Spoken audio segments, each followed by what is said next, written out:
이런 가운데 좀 눈길을 끄는 것이 하나 있습니다. 미래통합당이 이 사전투표제도 총선에서 사전투표제도 개선을 위한 이 특별위원회 구성 논의 중이라는 보도가 나왔는데 이게 어떻습니까? 일각에서 최근에 제기됐던 뭐 부정선거 의혹, 이거 연관성이 있는 거예요? 어떻게 봐야 될까요? 그거하고는 전혀 연관성이 없어요? 없는데요. 저도 네. 뭐 당사자라서 말씀을 드리는데 사실은 지금 사전투표의 원래 취지는 본투표를 좀 보완하자는 거잖아요.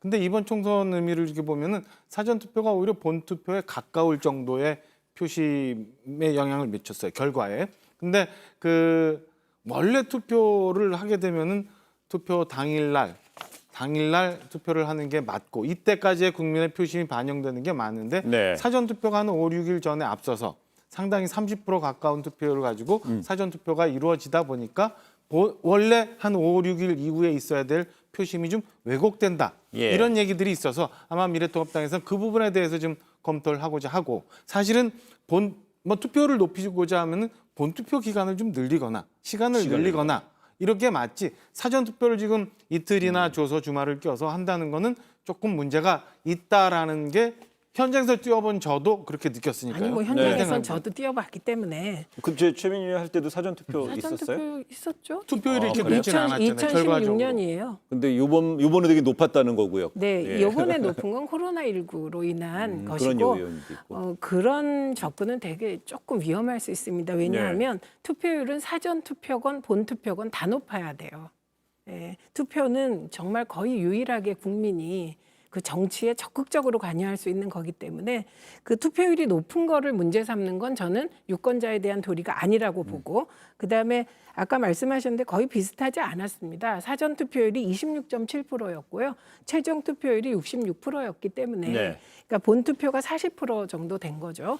그리고 저는 앞으로도 사전 투표율은 더 높아졌으면 좋겠고 말씀하셨듯이 본 투표를 시간을 좀 늘리자. 그것도 했으면 좋겠습니다. 네. 그래서 지금 시기에 이런 어떤 사전 투표에 대한 문제 제기를 하기 위한 특위를 구성하는 것은 저는 패착이라고 생각합니다. 예. 왜냐하면 그게 왜냐하면 좀 이따 한번 해주시죠.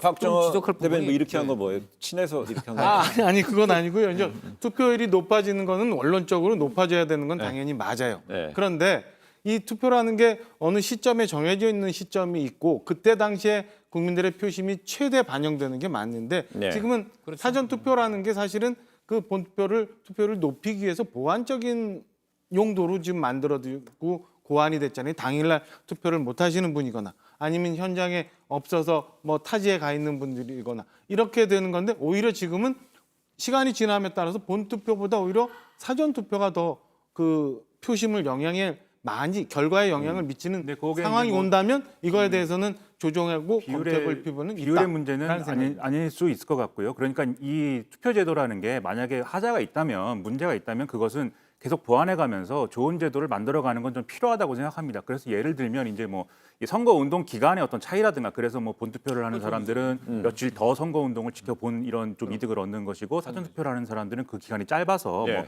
손해를 보고 이런 것들은 조정할 필요가 있겠지만 그런데 지금까지 뭐 부재자 투표도 있었고 뭐 선상 투표도 있었고 여러 가지 또 이렇게 좀 본투표를 못하는 사람들에 대한 보완 투표는 계속 있어 왔거든요. 예. 그래서 이런 것들을 좀 종합적으로 봐서 이제 제도 보완은 필요하겠지만 특히 지금과 같이 이제 사전 투표에 대한 음모론이 있고 또 이제 일방적으로 그 사전 투표 때문에 우리가 손해를 봤다라고 생각하는 와중에 이제 이 얘기를 꺼내다 보니까 예. 그러다 보니까 정치적으로 이제 안 좋은 국면이 흘러가는 것이고 그건 저는 뭐 그림상으로는 좋지 않은 그림이다 저는 그렇게 생각합니다. 이걸 그래요. 근데 무소속 친여 성향 민주당에 지금 들어가겠다고 하시는 그 호남 지역의 무소속 이영호 의원도 이 얘기를 했어요. 저는 이분 의견이 상당히 이제 와닿는데요. 첫째, 이분은 뭐 저 상대 이 통합당 분이 아니죠. 이 민주당에 가까운 분이라고 할 수 있는데 이분 얘기가 이겁니다. 이거 진짜 와닿아요. 아까 말한 대로 13일밖에 운동 못 합니다. 후보들이. 그런데 예. 사전 투표해 가지고 사전 투표하는 투표자한테는 열흘 정도밖에 9일이나 열흘 정도밖에 자신을 알릴 기회가 없어요. 그리고 그 이후에 벌어지는 변수를 투표에 반영할 수가 없습니다. 예. 그게 가장 큰 건 그거는 뭐 정말 모두가 동의할 부분이라고 저는 생각이 되고 예. 둘째로 이분이 그 얘기도 했어요.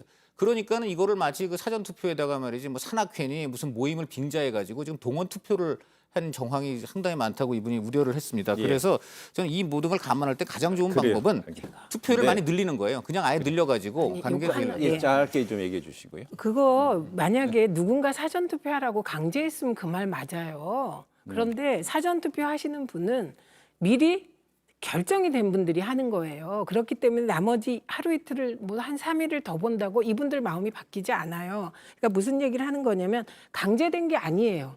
강제성이 없기 때문에 지금 그 말은 논리적으로 성립이 되기 어렵고요.